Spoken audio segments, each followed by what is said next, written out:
Good morning, everyone. I'm not going back to a daily video, but I just felt I needed to have a chat with everyone today. You ever seen that film Groundhog Day?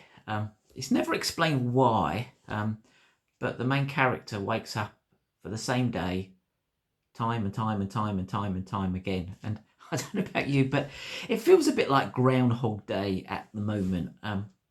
News last night that infections were up, social gatherings limited to 660 in my dreams to 6, and therefore that changes a lot of things, a lot of family things that we all had planned, and also kind of the overall fear.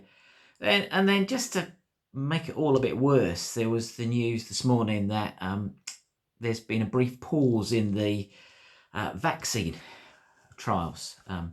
We're not given huge details, but we're assured it's nothing major. But even so, yeah, it's a disappointment. It's a blow.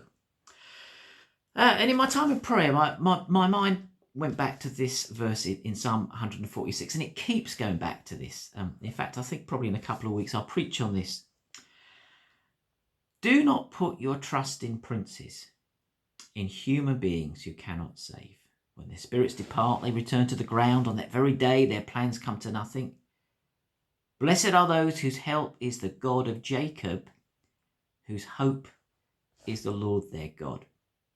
This is a really strange and difficult time, but God hasn't changed.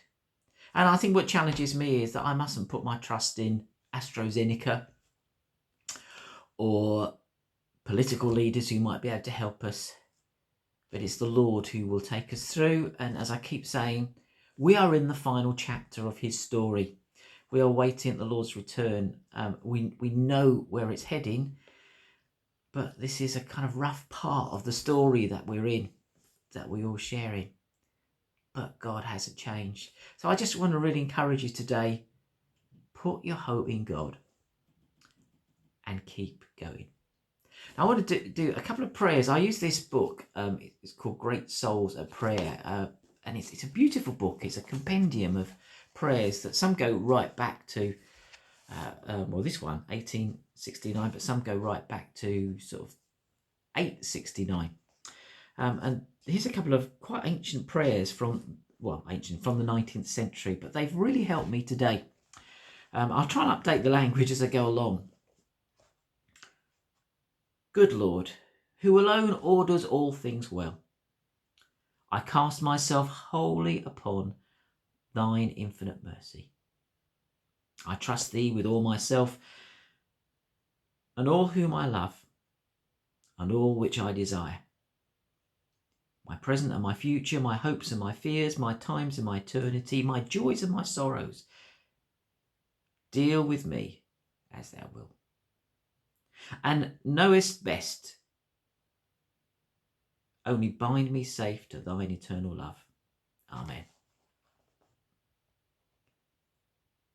Lord, fountain of goodness, whose tender mercies are over all, and who has compassion on all who fear you, even as a father pities his children, amidst the many changes and sorrows of this earthly life, grant us a patient resignation to your will, and a contentment under all the rulings of your providence.